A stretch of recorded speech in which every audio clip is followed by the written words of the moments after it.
Hello guys, and welcome to another video. So today we're going to be talking about the Pathfinder ascendancy, and recently I did a bit of a tier list just breaking down the comparisons between different ascendancies, and in that tier list Pathfinder was the highest scoring ascendancy in Crucible League, putting it ahead of every other ascendancy. And I think that's fair because of just how strong flasks are right now, how strong defensively Pathfinder can be even with minimal investment. Having flasks up reliably all the time is just incredible defensive layers, and those flasks are really strong with all the flask effect that Pathfinder can obtain relatively easily. But there's the other side of the coin as well, the offensive capability of Pathfinder, and right now we find ourselves in a very poison heavy meta. Poison is incredibly strong right now. We see a lot of different skills being used for poison, and the archetype in general is massively overperforming right now compared to others. And Pathfinder received an Ascendancy rework this league, a very successful rework overall, I'd say, with the Ascendancy being one of the top played Ascendancies across all leagues in Crucible. It's been very successful, especially when you compare it to the Saboteur, which is seemingly in the gutter after the rework, which unfortunately made a lot of the Trap and Mine builds far weaker. But the Pathfinder Ascendancy landed on its feet after the rework. It was already a decently popular Ascendancy in the Sanctum League. You can see pretty much a mid-tier Ascendancy when it comes to play rate. Definitely not unpopular by any means, but it gained a huge amount of popularity following the rework in this league. And even though we haven't had much of any kind of meta shift in terms of what's being played, it's just become very, very popular after this change. So why is it so popular?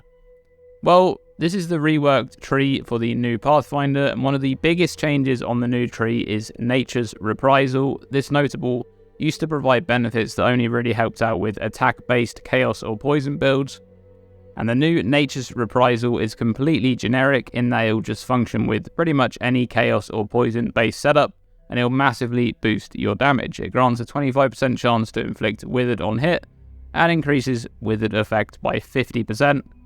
And Withered is a debuff that increases chaos damage taken by 6% per stack. It stacks up to 15 stacks. So at max stacks, this node will grant an additional 45% chaos damage taken, which is a massive damage boost. The most important thing here though is that this is now a generic node that can be used with anything. As I mentioned earlier, Poison is massively overperforming right now, and these coupled together make Pathfinder a very appealing ascendancy, which is why it's so popular this league. And we can see this in the stats for each league, the most played abilities on Pathfinder. These stats are taken from PoE Ninja, and you can see that almost all of the Pathfinders across all leagues are playing some form of Chaos or Poison build, with a very limited number of exceptions, things like Vow Lightning Arrow being tested out and stuff like that on a few builds. But there's a lot of people playing the Poison version of the Exploding Totems build this league. Lots of Toxic Rain, which remains to be a great league starter. The representation for Despair here is Impending Doom, which is also really strong on Poison. There's a lot of Molten Strike Poison builds using the new Vengeance Cascade. There's some Poison Blade Vortex builds and Poison Tornado Shot setups. You get the point. There's a very large majority of all of the Pathfinder builds are Chaos or Poison based setups.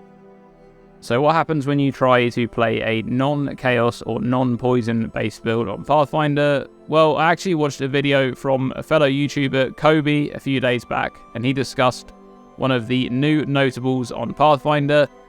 It's this one right here, the Master Distiller.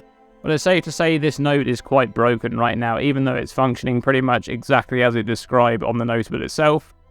The problem with this node is the use case for it is almost non-existent, because whenever you use a skill here, it's just going to be consuming your flask charges, even on a skill that you don't want to be powered up, like your movement abilities, like Shield Charge or Flame Dash, your Curse skills or Guard skills. Every time you use an ability, it will consume flask charges to empower that ability, and that's just what you don't want, and basically your flask charges just get depleted to 0 very quickly. And it just makes the node pretty much useless in its current state. Anyway, so Kobe had made a build to use this notable without really noticing exactly how this was going to go, so he ended up unspecking it because it's completely unusable, and this is what his tree looked like in the end. This was a non-Chaos and non-Poison build, and you can see the only two notables that he was using are the Flask Charge Generation node and the Flask Effect node. And he was using 3 unique flasks and 2 magic flasks, so he wasn't really gaining much value from the magic flask effect notable either. And this is really the problem that I foresee with Pathfinder when the inevitable poison nerfs eventually happen. Maybe that'll be next league, who knows, but you see there's a big problem here where the ascendancy is really shoehorned into that chaos or poison archetype, and without it you have very limited options, or in Kobe's case, pretty much no options to go for. So if you look at the ascendancy notables, what options are there really? We talked about the Master Distiller, which is currently unusable. I suspect this one will be revised in the next league, or you'd hope so, because it's quite unusable right now, so that may become an option. But the Life Flask node, the Master Surgeon, this one really requires a little bit of investment. Otherwise you're just taking this one and you're basically trading the ability to have your Life Flask up all the time with about half of the recovery that you get from the flask, so that's not a great trade-off, I think. Without additional investment, this one isn't that great. And the Master Alchemist notable is probably the worst notable on the Pathfinder. The removal of elemental ailments on flask is decent, mainly for freeze, but I'd say that you definitely want to be ailment immune, especially in the current version of Path of Exile. And the chance for flask not to consume charges is nice, but pretty much unnecessary on any build that can already sustain flasks, and that's just about every Pathfinder build. We already talked about Nature's Reprisal. Well, right next to that one is the Master Toxicist notable, which is a poison-only node. This one is really strong, but it literally can't be used on anything other than poison.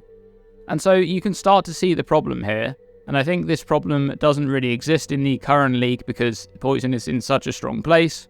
But I think the problem will become very apparent if and when poison gets the inevitable nerf bat. I think you'll still see a lot of people playing Pathfinder just because of how comfortable the ascendancy is, but we'll start to see some complaints about this issue, and I think people's ascendancy trees might start looking like Kobe's tree as well. What do you guys think about this? Are you guys playing Pathfinder this league? Are you playing a Chaos or Poison based build? And do you think this ascendancy is going to be good on any other type of archetype? Is it still going to be strong, or does this ascendancy need more options to play around with? Let me know down in the comments section below. And as always, stay tuned and stay safe.